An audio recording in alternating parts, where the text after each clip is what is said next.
Revoir ce webinaire en replay et puis éventuellement le partager à d'autres personnes qui n'auraient pas pu se joindre à nous aujourd'hui.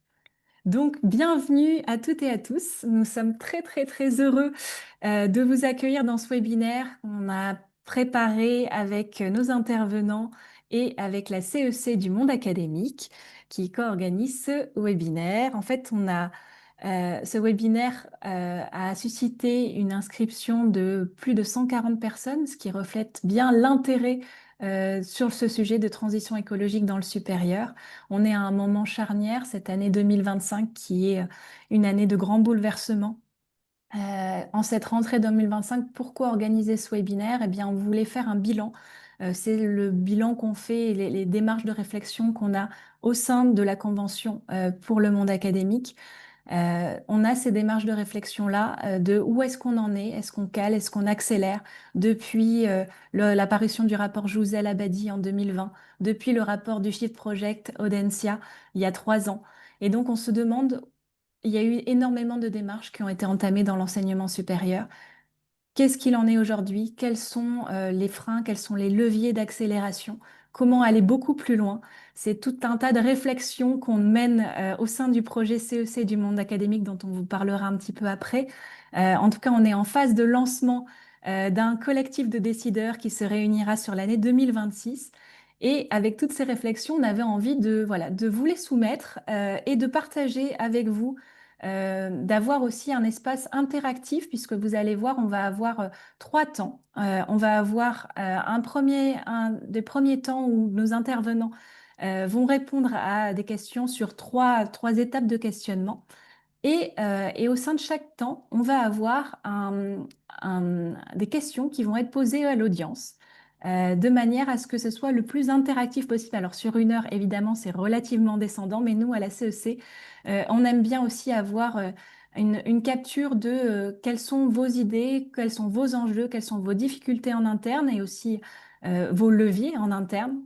Donc, on vous posera des questions dans le chat sur lesquelles vous pourrez répondre.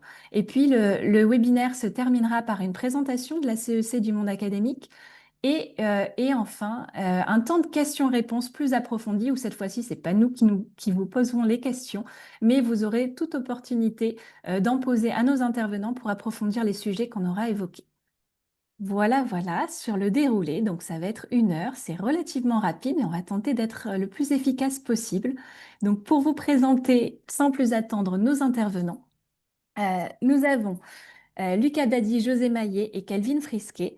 Et pour la CEC du monde académique, Victor Loiseau, qui est copilote avec Élodie Binois, moi-même qui suis colis de programme, et Lorraine Verdeil, colis de programme, et Sandrine Laplace, contributrice embarquement, qui vont aussi s'occuper du support et de l'organisation de ce webinaire. Plus en détail, Lucas Badi. Lucas Badi est professeur émérite d'écologie à la Sorbonne Université, spécialiste des écosystèmes et de la biodiversité. Il a co-rédigé en 2020 avec Jean Jouzel le rapport ministériel sur l'enseignement de la transition écologique dans le supérieur et il est également membre du comité scientifique du parcours Monde académique. José Maillet est professeur en sciences de gestion spécialisé en transition écologique et sociale. Il a développé Gaïa, l'école de la transition écologique et sociale intégrée à Audencia, et il accompagne la transformation des programmes pédagogiques pour que les enjeux environnementaux et sociaux soient abordés de manière transversale dans les formations de management.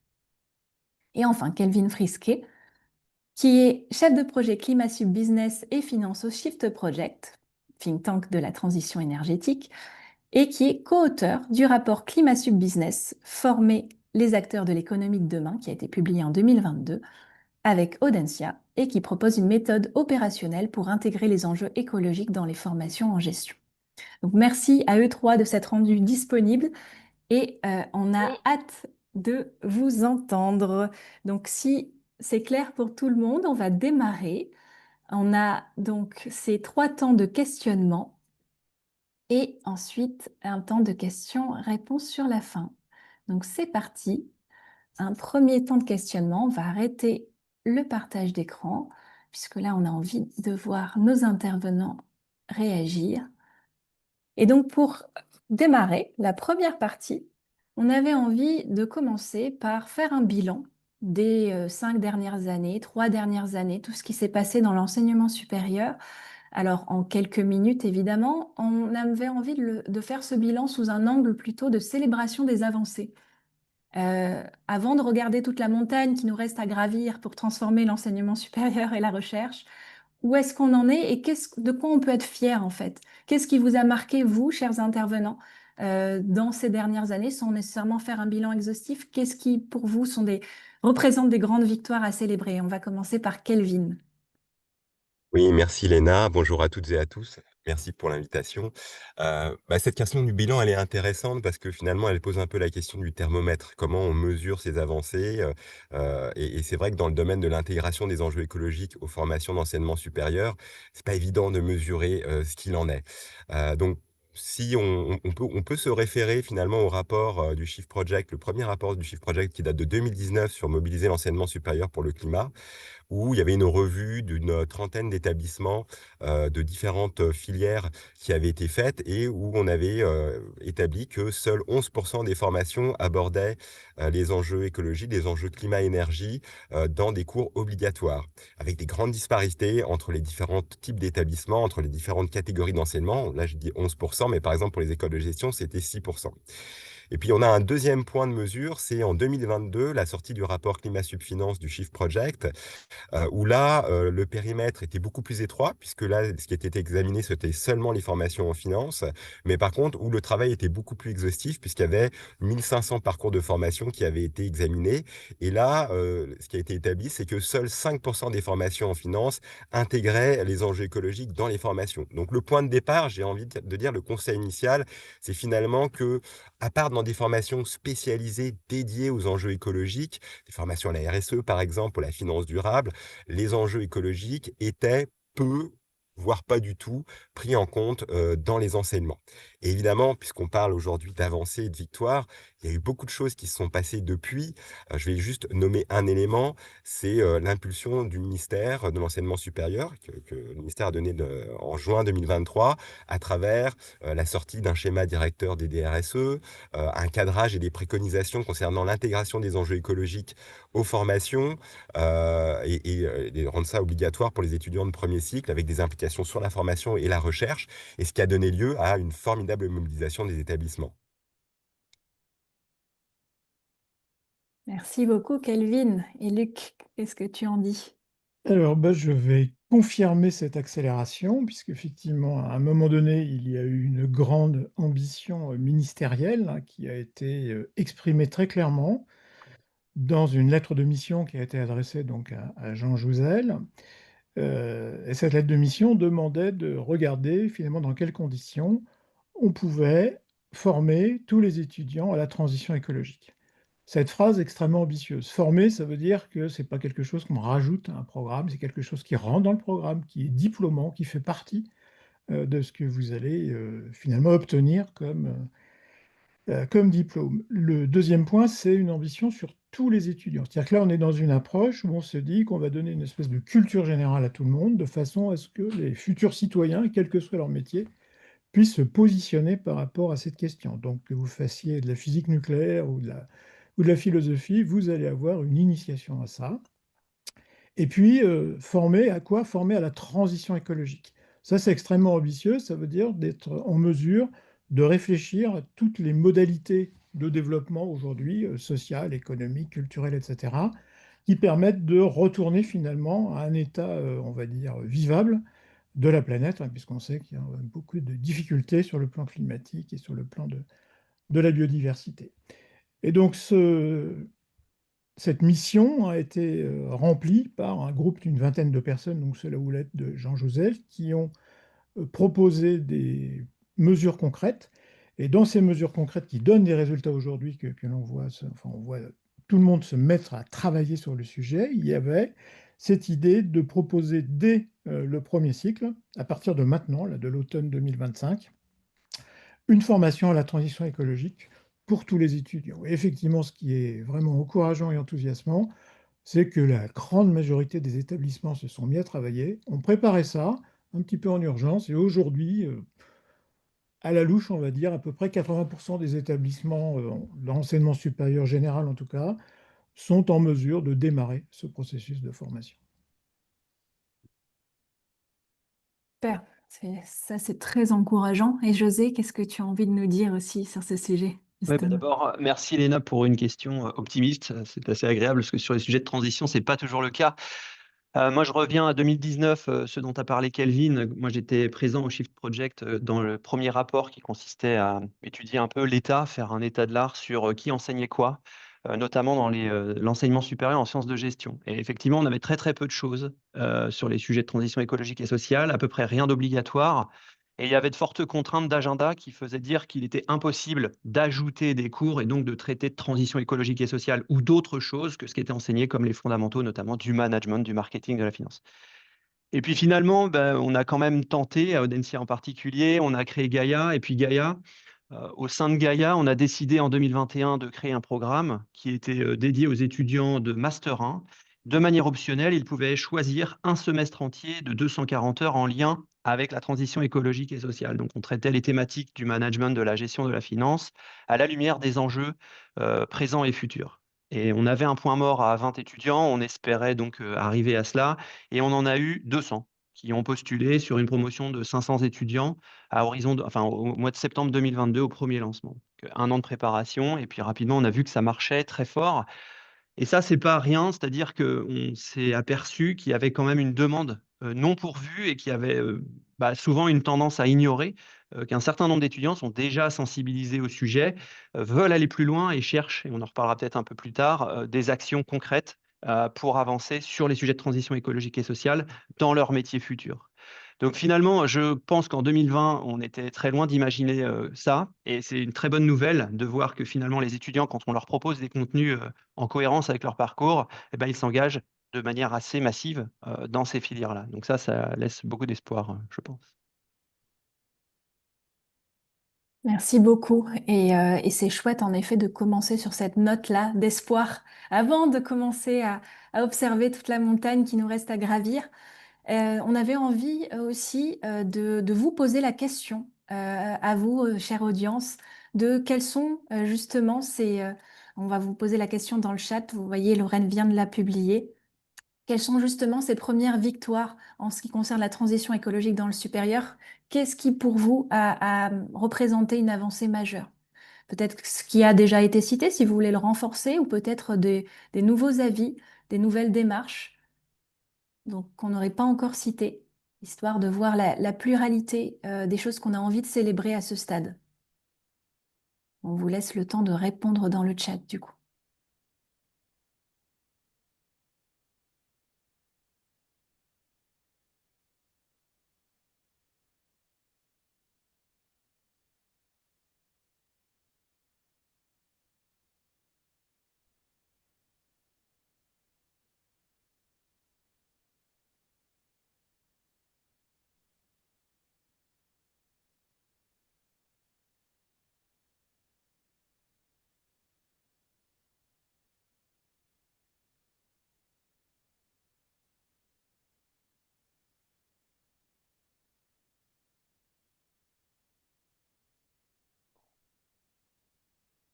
On a quelques réponses qui arrivent dans le chat.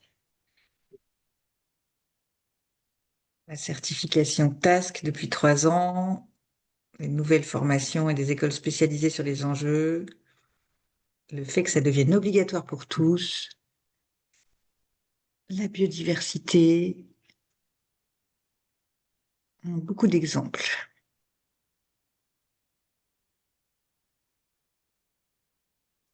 De nouveau, le sujet des initiatives TASC.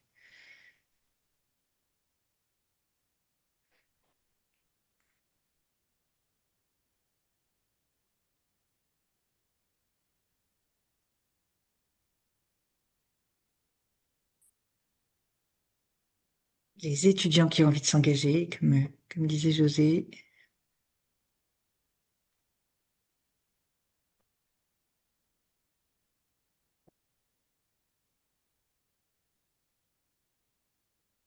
On va vous laisser continuer à répondre. Et peut-être, Léna, je te redonne la parole. Ouais, merci Lorraine. Bon, en tout cas, je sais pas pour vous, mais moi, ça me fait du bien à chaque fois de repasser par toutes ces célébrations. On regarde souvent vers l'avenir, évidemment, soyons réalistes, il y a lucide, il y a de grandes montagnes à déplacer pour entamer cette bascule de société.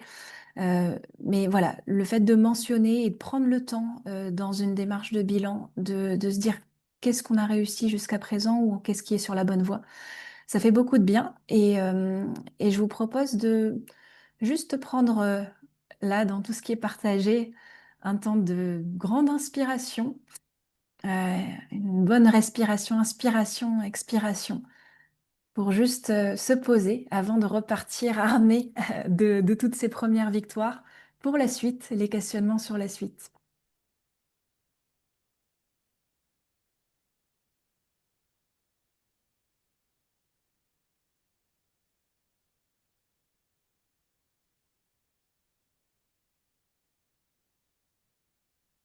Voilà, je pense que c'est très important de prendre le temps de se poser et de réaliser que, évidemment, on s'inscrit dans une continuité d'énormément de démarches qui sont en cours.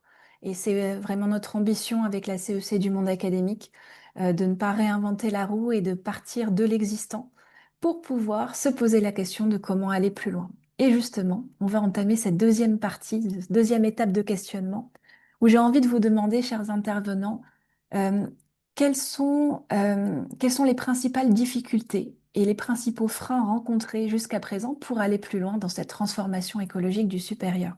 Et on va commencer avec José, si tu veux bien. Ouais, merci. Alors, il y a peut-être plusieurs points. Je dirais déjà qu'il y a un besoin crucial de montrer l'intérêt pour les apprenants d'apprendre et de mieux connaître les sujets de transition écologique et sociale. On se rend compte qu'il peut y avoir des effets contre-productifs quand on est simplement dans la sensibilisation à ces sujets-là. Et donc, un des risques que je vois et une des difficultés, c'est de faire l'adhésion d'étudiants qui sont nés un peu après les années 2000 et qui ont l'impression d'avoir toujours vécu avec le changement climatique, d'avoir toujours vécu avec les problèmes écologiques du monde. Donc, en gros, il faut passer, à mon avis, c'est un premier point, de la sensibilisation à la formation opérationnelle sur ces sujets-là. Il ne s'agit pas de comprendre parfaitement comment fonctionne un moteur de voiture, mais plutôt de savoir comment piloter cette voiture. Enfin, l'analogie avec la voiture, on va dire une voiture bas carbone, si ça existe.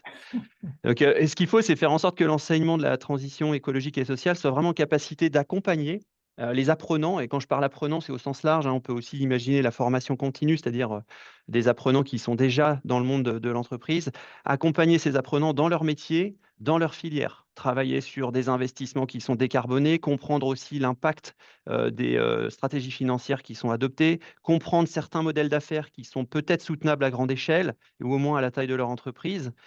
Deuxième point, c'est faire en sorte aussi que cet enseignement, il permette d'anticiper la migration et la suppression d'un certain nombre d'emplois. C'est un sujet que le Shift notamment a beaucoup abordé et je pense que c'est important d'avoir à l'esprit pour nos apprenants que le monde de demain ne sera pas avec les mêmes métiers. On parle souvent de la révolution IA. N'oublions pas aussi que les enjeux écologiques vont secouer sévèrement. Le deuxième point important et qui est une difficulté, c'est de montrer aussi la rentabilité des enjeux, enfin des enseignements de la transition écologique et sociale pour les apprenants. C'est-à-dire que les études, en particulier dans les écoles privées, les études coûtent cher. Et donc les apprenants, eux, ne veulent pas avoir simplement un socle de formation sur ces sujets-là sans pouvoir ensuite l'imbriquer dans leur métier et avoir une valeur ajoutée sur le marché en ayant mieux compris comment faire pivoter les modèles. Et puis le dernier point, c'est un sujet aussi de difficulté, mais c'est aborder certains paradoxes. Aujourd'hui, les grandes écoles se positionnent sur l'international. On a des étudiants qui sont amenés à se déplacer massivement à l'étranger, et en même temps, on sait à quel point eh bien, ça vient imputer l'impact carbone des étudiants. Donc, comment aborder ces sujets-là? C'est des thématiques qu'il faut vraiment regarder en face, et je pense que la CEC, monde académique ici, va peut-être pouvoir collectivement apporter un certain nombre de réponses. Donc voilà, j'aurais dit ces 3 points-là. Merci José. Et cher Luc, qu'est-ce que tu ajouterais? Alors, pour aller un petit peu dans le même sens, il y a peut-être 3 points à signaler. Le premier, c'est que quand on parle de transition écologique, on parle de quelque chose qui est tourné vers le changement. Donc, autrement dit, former à la transition écologique, c'est former au changement. Voilà, il faut bien comprendre ça. Donc, ça veut dire en clair qu'au-delà des connaissances de base qu'on doit posséder sur le climat, la biodiversité, les ressources pour aller vite, il faut aussi intégrer dans la formation les dimensions économiques, pardon, sociales, voire même psychologiques.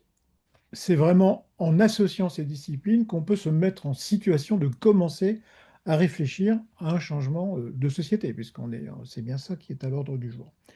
Donc là, il y a deux points du coup qui découlent de ça qui sont importants, c'est qu'il y a une exigence de mise en relation avec le monde réel. Il ne s'agit pas de faire une formation complètement théorique déconnectée du monde dans lequel on vit, il s'agit d'essayer de travailler finalement sur des cas réels. Ça peut être en relation d'ailleurs avec des entreprises ou avec des collectivités, ça peut être des analyses de scénarios, etc. Démonter finalement l'intrication entre les différents enjeux. Donc là, il y a un effort véritablement à engager.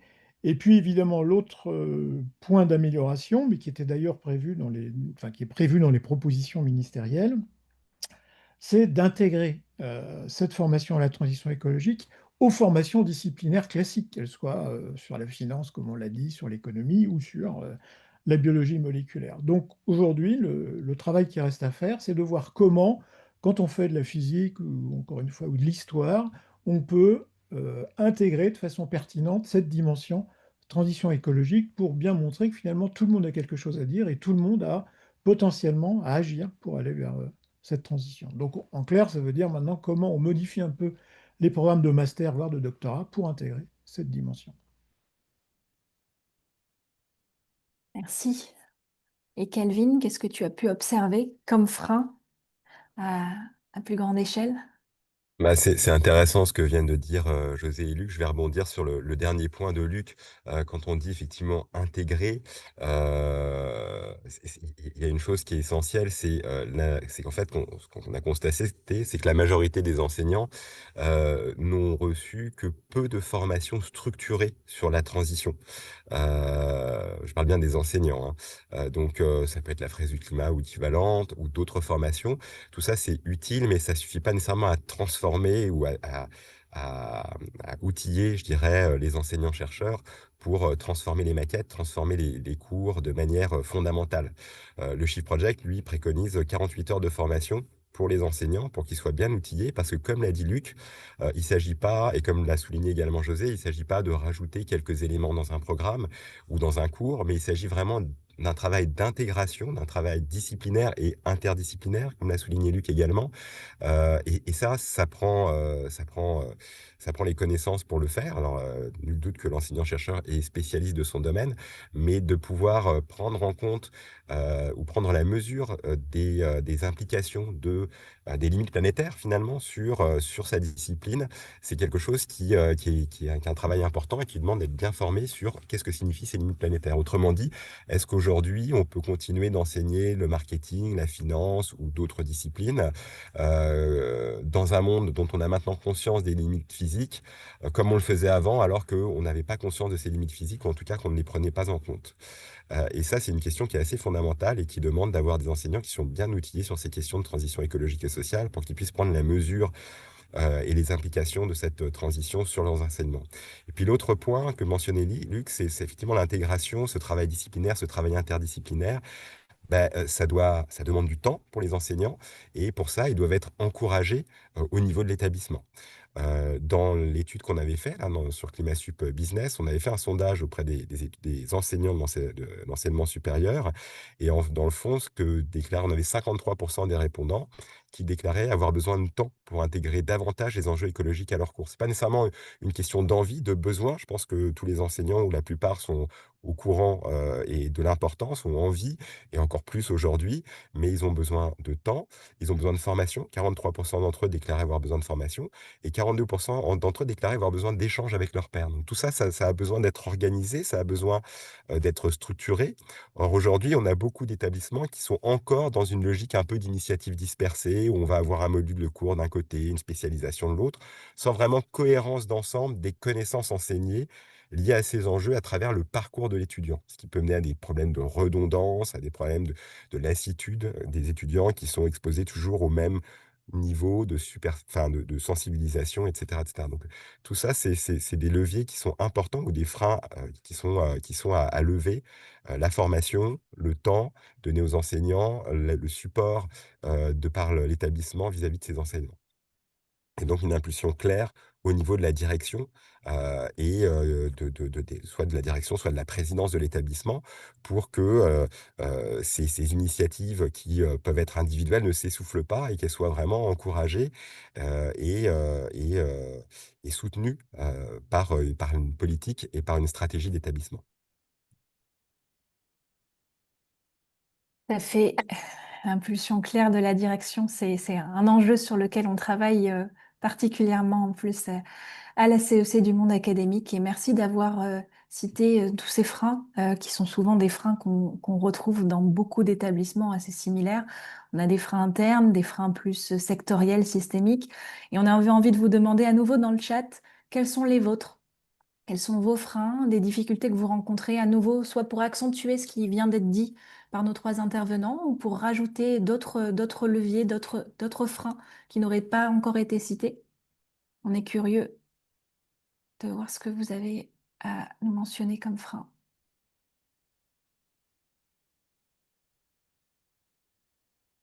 Déjà eu quelques suggestions pendant la présentation, notamment la rareté des certifications RNCP. On a les freins des enseignants, pas toujours facile de les mobiliser, effectivement.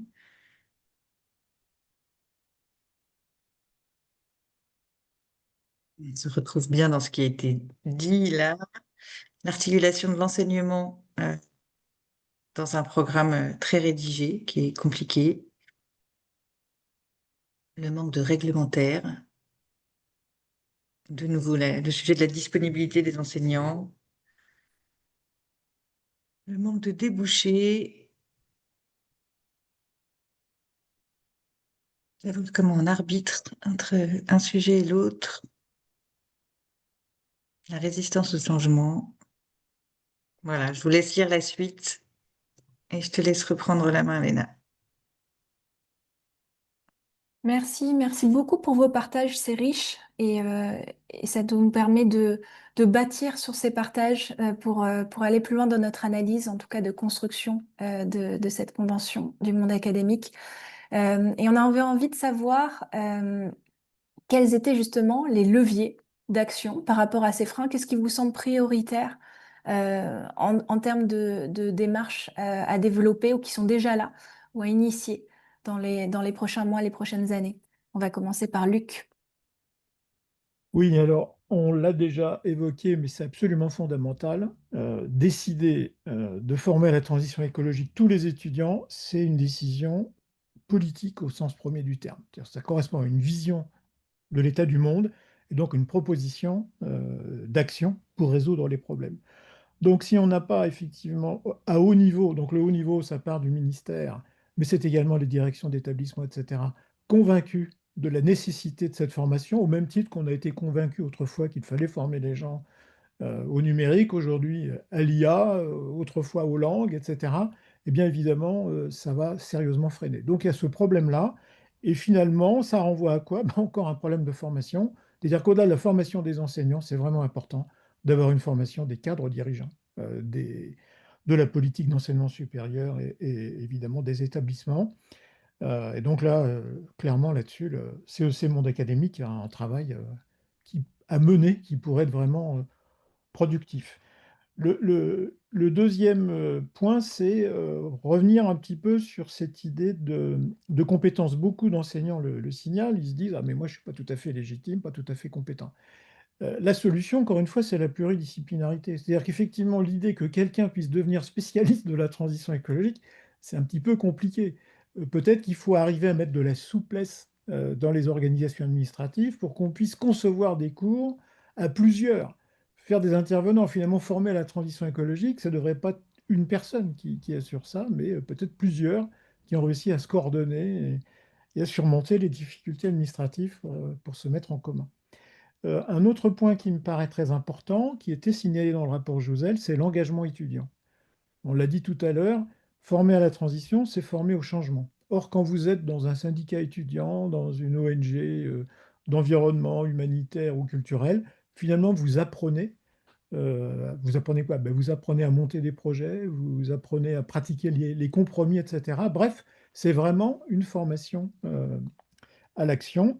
Et donc, moyennant un suivi pédagogique et une évaluation, la reconnaissance, plus massive qu'aujourd'hui, de l'engagement étudiant pourrait vraiment être efficace et nous aider, surtout dans les grands établissements, à faire ce lien avec le monde réel, le monde de l'activité sociale dont je parlais tout à l'heure. Et puis le dernier point, bah, si on veut que tout ça ait un sens et des effets concrets, bien évidemment, il ne faut pas se limiter aux étudiants, hein. Donc, il y a déjà des choses qui se font dans le secondaire, mais c'est vraiment à amplifier. Tous les élèves n'ont pas accès actuellement à cette formation.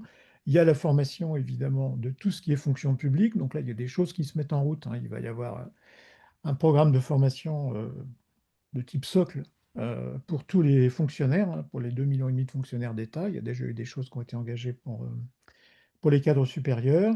Et puis la question de la formation de l'ensemble des citoyens. Donc c'est que si on arrive à embarquer une majorité de personnes, évidemment, qu'on pourra avancer. Mais pour terminer en ce qui me concerne, sur une note optimiste, je crois que tout ça est vraiment engagé.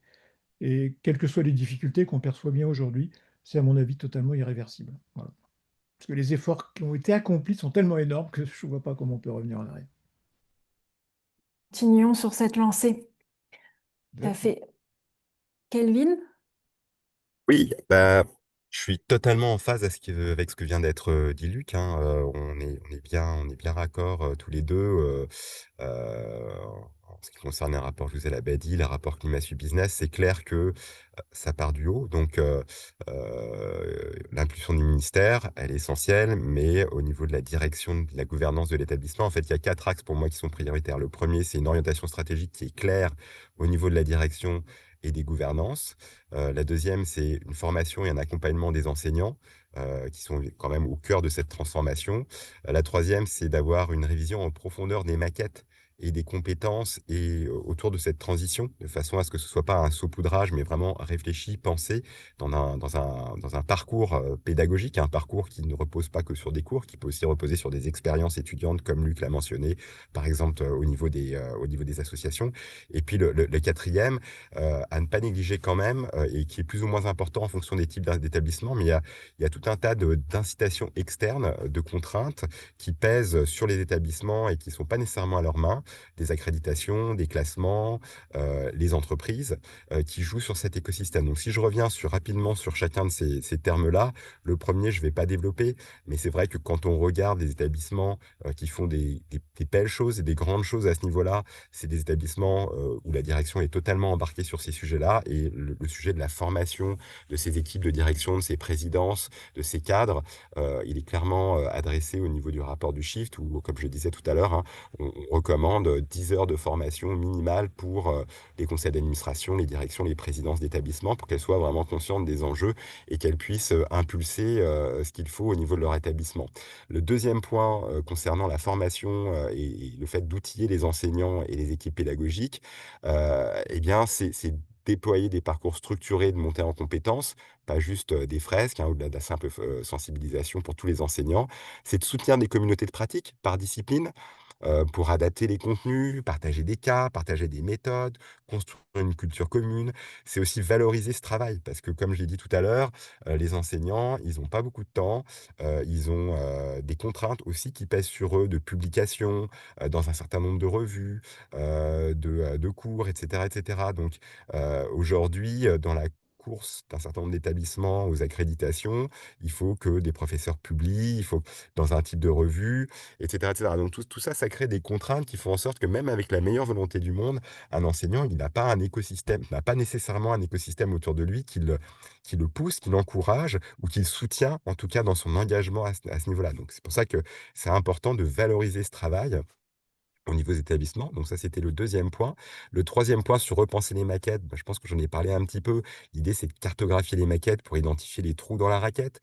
C'est d'introduire la transition dans des cours métiers, dans des cours qui sont au cœur de l'enseignement, pas juste autour. C'est-à-dire, comme j'ai dit tout à l'heure, est-ce qu'on enseigne le marketing aujourd'hui de la même façon qu'avant? Non, il faut repenser son corps de marketing, il faut repenser les cours de finance pour que de manière native, on enseigne, non plus la finance durable, parce qu'aujourd'hui on a des cours de finance durable, mais la finance, et cette finance, elle intègre la durabilité, point. Il n'y a pas besoin de rajouter durable après finance pour qu'on sache qu'elle intègre la durabilité et assurer une cohérence entre tous les cours. Et enfin, pour terminer, finalement, on parle des enseignants beaucoup, on parle des directions dans l'établissement, mais le quatrième point, quand je dis les facteurs externes, en fait, chacun doit faire sa part dans cette transition. Ça ne peut reposer que sur les enseignants. Ça repose une partie sur les directions d'établissement, mais eux aussi sont aux prises avec un certain nombre de contraintes. Donc l'État, les directions, les accréditations, les classements, les entreprises, toutes ont un rôle à jouer dans cette transition des enseignements. Sortons du triangle de l'inaction et coopérant. Exactement. Yes. Et José? Ouais, merci. Enfin, à cette question, je pense qu'un des éléments que je vois dans l'enseignement supérieur, qui est parfois peu abordé, mais c'est savoir embarquer les apprenants. C'est très difficile d'avoir un message qui soit lucide et positif. Parce qu'en règle générale, quand on fait une fresque du climat ou bien quand on fait un enseignement sur les enjeux de demain, on est rarement positif. Sauf que quand on ne parle que des pertes, liées notamment à la destruction des écosystèmes ou aux émissions de gaz à effet de serre, la plupart du temps, ce que l'on produit, c'est, on fige les apprenants, voire on renforce parfois également leur déni et donc leurs pratiques qui sont incompatibles, que je dirais écocides, incompatibles avec les frontières planétaires et ça, c'est un sujet qui est, en observation. On essaie de voir ce que génère un enseignement de la transition écologique et sociale sur un apprenant. On commence à avoir des résultats et on se rend compte que parfois ça peut être extrêmement contre-productif. Et peut-être qu'un élément pour tacler ce problème-là, c'est de aussi parler des gains que l'on peut avoir en préservant ou en régénérant l'environnement. Et ça m'amène au deuxième point, et Luc et Kelvin en ont parlé, permettre aux enseignants de travailler sur la transversalité. Moi, j'ai été frappé quand on a lancé les premiers cours Gaïa, de voir à quel point un certain nombre d'enseignants, le nombre d'enseignants pardon, qui s'est mobilisé pour enseigner des cours transversaux. Il se trouve que les enseignants adorent, ou les enseignants-chercheurs adorent la transversalité. La recherche, c'est en règle générale essayer de croiser tout un ensemble de variables qui, des fois, ne sont pas corrélées les unes aux autres, semblent même complètement distinctes. Et là, eh ben, on se rend compte que quand on leur offre la possibilité de faire la transversalité, ils adorent. Mais bien souvent, c'est très compliqué de permettre à un enseignant-chercheur de le faire. On a la fameuse phrase, c'est publish or perish. Et pour publier, la plupart du temps, un enseignant doit être extrêmement spécialisé. C'est ce qui fait sa réputation, c'est le fait qu'il soit extrêmement bon dans un domaine très restreint. Donc, favoriser la transversalité, ça, c'est un gros travail. Il faut accompagner la faculté, il faut faire en sorte qu'il y ait des motivations aussi pour les enseignants-chercheurs, des carottes qui leur permettent à un moment de se dire, eh bien, je vais aller dans cette direction. Et c'est encore rare aujourd'hui de pouvoir travailler cette transversalité. Et pour autant, c'est un excellent stimulant intellectuel, je le disais, et les professeurs seraient les premiers partants. Je pense qu'il n'y a pas de réticence, si ce n'est que bah, aujourd'hui, pour la carrière, ça fonctionne mal. Et puis le dernier point, c'est favoriser les expériences. Je parlais du caractère positif, mais je parle aussi du caractère expérientiel. On le sait bien en marketing, quand on met le produit entre les mains de quelqu'un, il y a beaucoup plus de chances qu'il achète ce produit. C'est pas qu'un exercice intellectuel, la transition écologique et sociale. Il faut donner du grain à moudre pour les apprenants, créer notamment des cas pédagogiques qui permettent de développer des projets qui s'insèrent, par exemple, dans le donut de Kate Raworth. Favoriser aussi des projets avec les collectivités locales, apprendre la coopération territoriale. Il y a des sujets ici de transactions, de relations humaines, de deals avec des acteurs extrêmement différents et qu'il faut mettre autour d'une table. Il y a vraiment la maxime penser locale, penser globale, agir local, pardon. Je pense que ça, c'est quelque chose qu'on devrait travailler à travers des projets concrets. Et puis encore une fois, utiliser les sciences pour faire des propositions qui tiennent la route. On voit régulièrement des propositions qui sont faites en lien avec la transition écologique et sociale qui ne sont pas fondées scientifiquement, et ça, c'est un problème qu'il faut absolument combattre. Voilà, donc je dirais ces 3 points-là. Merci beaucoup, José, et merci d'avoir insisté sur l'aspect aussi gain de cette transition et opportunité historique de se réinventer sans être dans un déni sur l'ampleur, l'urgence et la gravité des enjeux. On a cette opportunité historique. Et vous, quels sont vos leviers d'action parmi ce qui a déjà été cité ou d'autres? Qu'est-ce qui vous semble prioritaire? La question est dans le chat.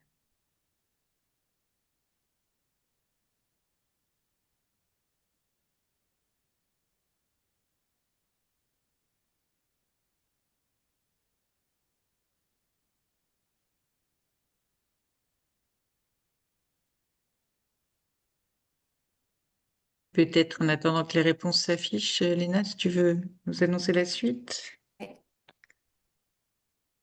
Première réponse qui arrive. En effet, on va avoir une présentation d'un levier parmi d'autres, la CEC du monde académique. C'est très important pour nous de s'inscrire en complémentarité d'autres initiatives existantes qui font un travail formidable depuis des années. Et nous, on est un autre levier et on va vous expliquer spécifiquement ce pourquoi on est convaincu il y a quelque chose qu'on peut apporter, il y a une grande valeur ajoutée. C'est Victor qui va nous présenter tout ça.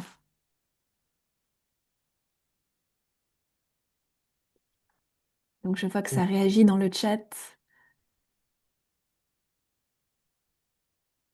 Bonjour à toutes et tous et merci José, Kelvin et Luc pour cette table ronde passionnante. Euh, je suis copilote de cette convention pour le monde académique qui est portée par la CEC.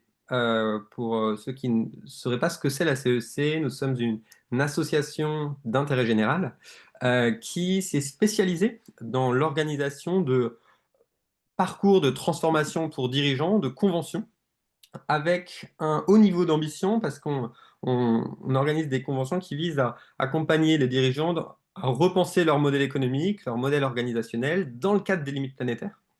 Et donc, ces conventions débouchent pour il y a aujourd'hui un peu plus de 2000 dirigeants du monde économique, du monde académique aussi, qui ont déjà participé à ce type de convention, et qui débouchent sur une nouvelle feuille de route de redirection pour les organisations qui y participent. Et puis, on va en parler sur la construction de projets de coopération pour lever un certain nombre de verrous systémiques. Et à la CEC, on a déjà organisé une vingtaine de conventions, et il nous a paru important on a différents types de conventions. Des conventions qui sont territoriales et des conventions qui sont thématiques. J'ai eu une convention, par exemple, pour l'industrie, pour le monde du conseil. Et il nous a paru indispensable d'aller traiter, d'organiser une convention pour le monde académique. Et dès le début, on a tenu à le faire et à penser cette convention avec un certain nombre de partenaires, avec ceux qui construisent finalement le monde académique aujourd'hui. Euh, Parmi lesquels le ministère de l'Enseignement supérieur et de la Recherche, France Université, je vois que Céline Leroy, bonjour Céline, je crois que vous êtes ici également, avec le Shift Project, avec le Campus de la Transition, avec le CIRS également, et on avance aussi actuellement avec l'ensemble des autres conférences de grandes écoles, pour encore une fois, se baser aussi sur ce qui a déjà été fait, sur l'existant, pour aller construire, et puis en étant accompagné, et Luc, tu en fais partie d'un comité scientifique qui, avec un enjeu, c'est d'adapter ces conventions, ces programmes qui ont fait leurs preuves et qui ont un niveau d'ambition, encore une fois, très important, pour mettre ce format à disposition du monde académique, et du coup, par là même, en l'adaptant à ces enjeux. Ça nous a permis, ces dernières, une vingtaine aujourd'hui dans l'équipe, des chercheurs, des enseignants, des anciens dirigeants d'école, des anciens directeurs RSE, des étudiants aussi, qui portons cette convention. Et on a eu énormément d'échanges avec les acteurs du monde académique et de leur écosystème. Ça fait évidemment beaucoup écho avec ce qui a été dit aujourd'hui dans cette table ronde, parce qu'on se rend compte qu'il y a un certain nombre de questions qui se posent, qui ne sont pas exactement les mêmes qu'il y a en effet 5 ans, par exemple, et qui sont extrêmement difficiles. On a parlé ici de comment est-ce qu'on forme les formateurs, comment est-ce qu'on fait en sorte de former les enseignants-chercheurs à intégrer les enjeux écologiques, y compris dans des disciplines de spécialité, et d'aller au-delà des quelques enseignants qui sont déjà très investis sur ce sujet pour embarquer l'ensemble de l'équipe pédagogique. Il y a d'autres questions qui se posent aussi sur la recherche. Comment valoriser un parcours d'enseignant-chercheur qui décide de mettre plus de transversalité dans son approche, comment on travaille la question du renoncement. Et puis, on a parlé des étudiants aujourd'hui. Comment est-ce qu'on rend attractif les sujets liés à la transition? Comment faire pour, et José, tu en parlais juste avant, faire en sorte que finalement, le dérèglement climatique, l'effondrement de la biodiversité, ses conséquences, ne soient pas vus comme une succession de problèmes par des étudiants, et puis en se disant que finalement, on ne nous propose même pas de voie, de chemin qui soit attractif, et donc ce qui condamne quasiment certains à une sorte de cynisme vis-à-vis de ces enjeux. Comment on traite ça? Et puis enfin, un dernier point, c'est comment, pour les entreprises, et les derniers rapports de Shift Project sur la formation continue mettent en avant que pour les directions de ressources humaines, notamment, l'enjeu de la planification des besoins en compétences liés à la transition écologique, c'est un angle mort. Et je voyais dans le chat mentionner aussi le fait que le lien avec les entreprises est important, l'employabilité, que ça avait été évoqué aussi. Donc notre conviction au sein de cette convention, dans le cadre de l'organisation de cette convention, c'est que toutes ces questions, elles sont complexes et il n'y a pas une seule structure qui peut y répondre seule. Et qu'il s'agit de trouver collectivement des réponses à ces questions. Et le cadre que propose la CEC, qui est un parcours engageant, hein, puisque c'est un parcours qui dure 12 jours, qui s'étale sur 6 sessions de 2 jours, sur environ un an, et ça aura lieu entre fin 2025, le début, et à la fin de l'année 2026, soit un espace pour aller trouver de nouvelles réponses à ces questions, qui vont s'exprimer à la fois dans les feuilles de route des participants, qui peuvent être soit de nouvelles feuilles de route, soit un renforcement de certaines parties de la feuille de route, parce qu'il est évident que nombreux sont ceux qui ont déjà une feuille de route pour leur organisation. Il s'agit d'aller creuser certains aspects, notamment sur les questions de formation, de pédagogie, de comment on fait. Et puis, un autre point qui va être un autre livrable finalement de cette convention, que sont les projets de coopération. Donc cette convention va venir permettre d'incuber un certain nombre de projets de coopération. Et donc, pour faire ça, et c'est concrètement ce qu'on est en train de faire aujourd'hui, on constitue le collectif de 100 décideurs du monde académique qui va participer à cette convention. Je veux bien qu'on aille juste sur la slide avec les différentes structures qui sont amenées à participer à cette convention encore avant. Et donc, dans ce collectif, on a attaché beaucoup d'importance à la diversité de ce collectif, donc, qui va réunir à la fois des établissements publics et privés de l'enseignement supérieur. Audencia va faire partie de ces organisations, aux côtés par exemple du CELSA pour Sorbonne Université, du Pôle Léonard de Vinci, de structures aussi qui forment à des métiers très concrets. Et donc, on va intégrer aussi des CFA dans ces établissements. Il y a par exemple Graphipolis, qui est un organisme qui forme au métier du graphisme. On va aller réfléchir à toutes ces questions aussi en intégrant des dirigeants, d'acteurs de l'insertion et de l'orientation. Par exemple, les dirigeants de la mission locale de Paris qui ont rejoint cette convention, avec des entreprises également. Les dirigeants du groupe OnePoint font déjà partie de ce collectif. Puis avec des étudiants, des organismes et des laboratoires de recherche, des structures publiques. On a parlé déjà de ce partenariat avec le ministère de l'Enseignement supérieur et de la Recherche. Donc ce qu'on fait concrètement, c'est de construire le collectif qui, pendant cette convention, qui va être unique, il n'y aura qu'une seule convention du monde académique, va permettre de trouver de nouvelles réponses à ces questions en se basant, et c'est la force de ces conventions, sur notamment les échanges entre pairs, et donc les échanges entre les dirigeants qui vont participer à cette convention, qui sont à chaque fois un binôme par organisation, une personne qui a la main sur la stratégie de l'organisation, et une personne qui a la main sur la pédagogie ou la formation. Donc typiquement des binômes DG, direction des programmes, ça peut être DGA, direction des programmes, pédagogie, que nous sommes en train de constituer. Merci beaucoup, Victor. Donc, vous avez sous les yeux le programme et on pourra vous envoyer beaucoup plus de détails. Mais on voulait prendre un temps significatif maintenant enfin significatif sur le temps qui nous reste. En tout cas, c'était important pour nous d'avoir pas que du descendant et d'avoir vos questions pour nos intervenants. Merci beaucoup d'avoir pris ce temps, chers intervenants, pour ce webinaire. Allez-y, vous pouvez nous poser vos questions dans le chat. Certaines sont déjà venues et c'est Lorraine qui est co-lead programme de la CEC Monde Académique qui va animer cette partie. Je t'en prie, Lorraine. Merci Léna, merci à tous pour vos réactions. Alors, on a plus de réactions que de questions dans tous ces partages. Il y a eu beaucoup de choses autour de l'intégration disciplinaire, notamment une question sur comment bien la définir, cette intégration disciplinaire. Est-ce que on est vraiment sur une spécialité, un savoir-faire sur ce sujet de la transition, ou est-ce que c'est plus en lien avec les compétences? Est-ce que l'un d'entre vous veut répondre à cette question?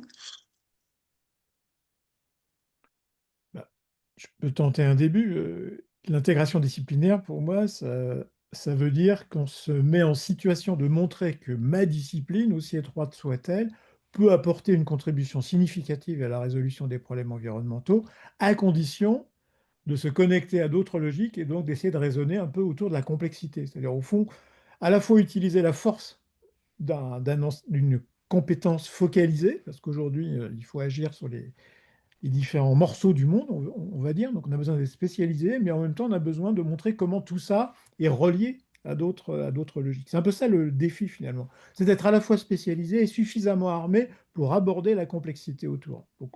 Donc ça peut se faire très concrètement avec des études de cas. J'ai signalé tout à l'heure, on peut démonter euh, des scénarios, voir les présupposés qu'il y a derrière qui ne sont pas toujours explicites. Enfin, il y a beaucoup, voilà, monter des partenariats avec des entreprises concrètes sur des projets avec des collectivités locales.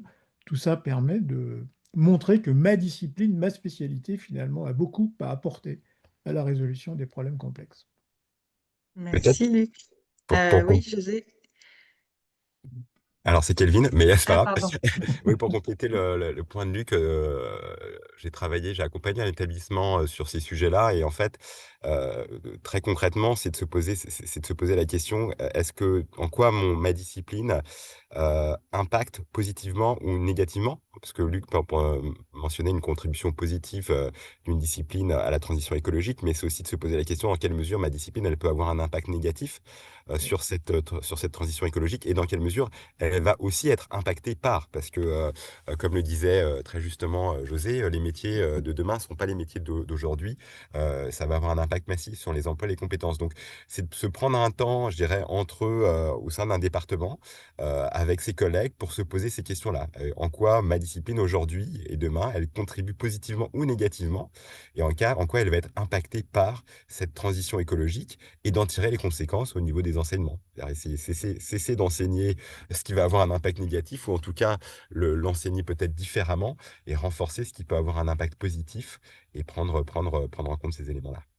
Merci. Merci Kelvin. On a Peut-être. une autre question qui vient d'apparaître. Ah oui, vas-y, José, pardon. Est-ce que, je peux compléter simplement? Je pense aussi que on a une part de responsabilité. Alors historiquement, la RSE, c'était quelque chose qui était dédié, des fois même dans le rayon communication au sein des entreprises, c'était quelque chose d'à part. Et puis après, on a beaucoup tenu le discours qui visait à expliquer qu'on était sur un sujet extrêmement transversal et que bon, bah, finalement, ce n'était pas l'objet d'une discipline en particulier. Mais à faire ça, bah, finalement, il n'y a pas grand monde qui s'est emparé du sujet au sein des disciplines. Donc c'est à nous aujourd'hui aussi, Kelvin parlait de l'approche métier, c'est à nous aussi de montrer à quel point finalement cette transversalité, elle peut aussi à un moment être verticalisée par filière, par métier, par secteur d'activité, parce que c'est ce dont on a besoin demain. Voilà, donc transversalité, oui, mais avec une spécialisation quand même, à la fois à travers les métiers et puis à travers les enseignements au sein des écoles. Et alors, on a deux questions je ne sais pas si on aura le temps de répondre aux deux, je vous les soumets. La première étant autour de quels arguments peut-on avancer pour expliquer que la transition écologique peut être une source d'économie financière à court et à long terme? Et la seconde question, c'est comment fait-on? Est-ce qu'il y a un recul de l'intérêt des élèves, est-ce particulier aux écoles d'ingénieurs? Voilà. Je vous soumets les deux, je pense qu'on va s'arrêter là après. Je vous laisse prendre la main. Qui a envie de répondre sur des arguments qui pourraient... Peut-être sur la première question, Oui. je ne sais pas, sous les écoles d'ingénieurs, c'est moins mon sujet. Je vais donner un exemple, comment la transition écologique peut être source d'économie. Bah, actuellement, en fait, quand les entreprises pensent transition écologique, c'est principalement sous l'angle des économies d'énergie qu'elles le pensent. Je vais vous donner l'exemple d'un équipementier automobile avec qui j'ai échangé, qui, quand on le conscientisait à l'importance des différents leviers qu'il pouvait mettre en place pour diminuer son impact carbone, ce qu'il a surtout retenu, c'est le fait qu'il pouvait faire des pièces plus légères, légères, parce que des pièces plus légères, non seulement ça a un impact, ça diminue l'impact carbone, mais ça coûte aussi beaucoup moins cher à fabriquer. Donc c'est un exemple très, très concret et peut-être un petit peu anecdotique, mais qui montre comment les entreprises, lorsqu'elles abordent ce sujet de la transition écologique, aujourd'hui, c'est d'abord et avant tout sous l'angle de « Ah oui, mais ça peut aussi me permettre de faire des économies ». En complément à cela, peut-être, enfin 2 points. Si vous êtes un cimentier, c'est très clair que quand vous utilisez du sable et du gaz, le sujet des ressources, de la matière, ça compte beaucoup et après, la période ukrainienne, 2021-2022 et la petite discussion avec la Russie sur le gaz, on a vu un certain nombre de cimentiers se poser, beaucoup de questions sur, la pérennité du modèle, dans lequel ils étaient lancés. Donc il y a quand même effectivement un sujet, notamment industriel, dont Kelvin parlait à l'instant. Un autre exemple, c'est celui de la Banque de France qui aujourd'hui intègre, des critères extra-financiers dans une note de type FIBEN. Pourquoi elle le fait? Parce qu'elle se rend compte que dans les périodes de récession ou de difficulté, les collaborateurs, plutôt que de partir à la concurrence plus, performante, restent et se serrent les coudes. Il y a un effet de solidarité avec notamment des pratiques RSE au sein des entreprises.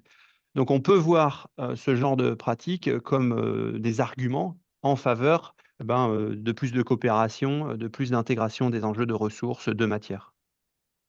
Merci. Il est 13h30 tout pile, Léna, je te laisse le mot de la fin. Merci à vous. Oui, merci beaucoup. En effet, on va tenir compte du temps précieux de chacun, chacune. Merci de rester sur la dernière minute si vous le pouvez. Sinon, on va évidemment revenir vers vous avec plus d'informations sur la CEC du monde académique. Le replay du webinaire sera disponible. N'hésitez pas à le partager à vos pairs ou aux membres de l'écosystème. En tout cas, nous, on est très heureux d'avoir pu avoir ce temps en 1 heure. C'était un beau défi. C'était relativement riche sur le temps imparti. Donc, merci infiniment aux intervenants. Merci à Sandrine pour l'organisation. Merci à Victor pour la présentation de la CEC Monde Académique. Et merci à vous, chers participants, d'avoir joué le jeu et d'avoir partagé aussi vos enjeux. Et on aimerait aussi vous entendre une dernière fois, si vous avez encore 1 minute, sur votre mot de la fin, avec quoi vous repartez. Si vous voulez proposer dans le chat, quel est votre mot de la fin?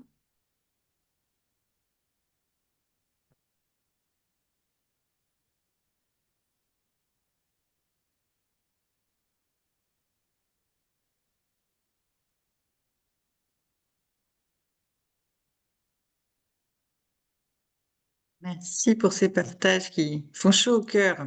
Mm.